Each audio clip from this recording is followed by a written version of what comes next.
Hey, what's going on, everybody? This is Tyrone back with Tech Life. And here I have a great article for you guys from Fierce Wireless. I'll leave a link to it in the description so you guys can check it out. So this morning, Verizon's CEO presented at the UBS conference, and he did pitch the new Netflix and Max offer with my plan. So I made that video this morning that Verizon officially announces the bundling of Netflix and Max for a $10 price point, and he pitches that during this conference. Now, some of this, I was able to tune in.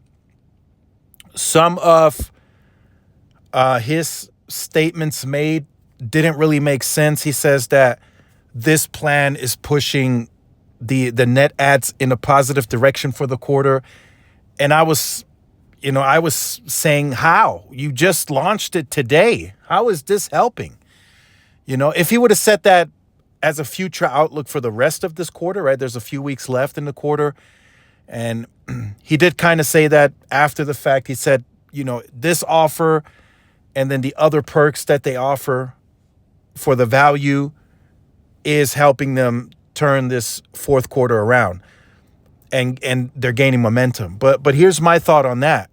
Verizon was already headed in a positive direction Q4 of last year. And they did post positive net adds for that quarter of 41,000. But then you turn around, you go into Q1, Q2, and Q3, and you come in negative. So that's still something that I can't get over, and that's still a problem for the company. They can tell me everything that they can say, right? And that's really what Hans did. He said, we're now running 6 regional VPs. They're in tune with the regions. They're also running the network from a regional perspective, which I've always maintained a position that the network is not really the problem here. And then he also disclosed that they still don't have a CMO in that position, which is true. When they let the CMO go, they never filled that. So right now they're running ads and stuff. I guess somebody took on that role and added that to their plate. So there's somebody else within the company that's in another position that's helping out as the temporary CMO. So that's another position that they have to fill. So they're still not all the way there. They're getting better, but they still have a ways to go to really turn this around, in my opinion. Another thing that he disclosed at this conference, that Fios churn is still better than FWA's churn.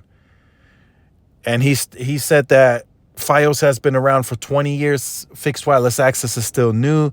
So they anticipated that to be the case.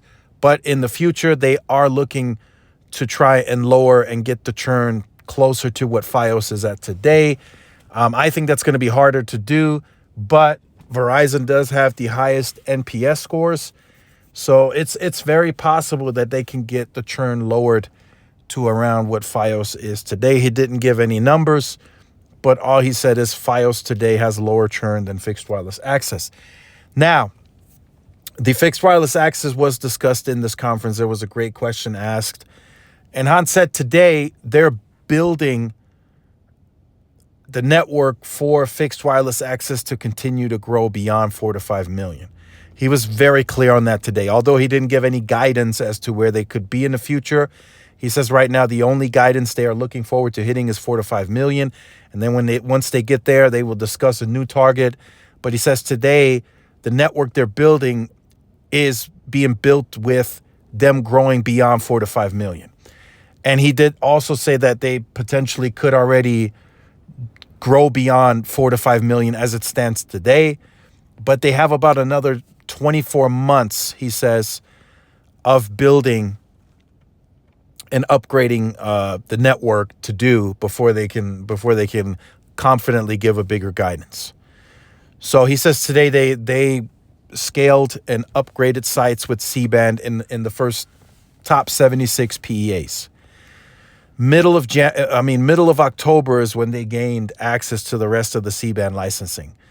So he says now that gives them an average of 161 megahertz of C-band in 402 PEAs. or 402 markets, according to what he discussed at this conference. Now he's saying to really scale and grow that footprint is going to take them another 2 years. So 24, 25, they will get there according to his estimates. And he said he was talking with the regionals and with Joe Russo.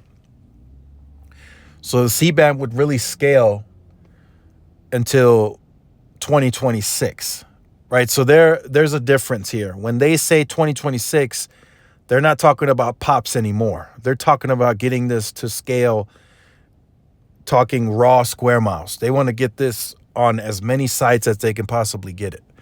They're not looking at 300 million pops. They're looking at covering well beyond just the pops. And that's something that T-Mobile disclosed as well. They're now talking about square miles. They're no longer talking about pops. They already hit 300 million pops, so that's done for them. My only question is, and I'll probably talk about that in the previous video about T-Mobile. Where will T-Mobile be in that same 24-month time frame? They could already have largely deployed C-band and DoD by that time. If we're talking the leadership, the scale, T-Mobile could have another layer of C-band and DoD deployed within that same time frame, and more sites. Any new sites, I have been told officially, any new sites that T-Mobile is building in areas where they don't have service, it's all going to be 5G. They're going 2.5 N71, and recently you guys have seen it. In the last 2 years, T-Mobile built 1,200 new sites in Texas, and that's the state of Texas. And those would have all gotten 2.5 or N71, N25, whatever. So from that aspect, again, the scale is going to be the difference currently between T-Mobile and Verizon. But Verizon is trying to close that gap, but it looks like they are going to need another 24 months to really close that gap once and for all. So just wanted to share that with you guys. I'll leave this article in the description so you guys can check it out. Make sure you guys leave your comments in the comments. Like, share, subscribe, follow my social media outlets. This is Tyrone with Tech Live. See y'all in the next one. Peace.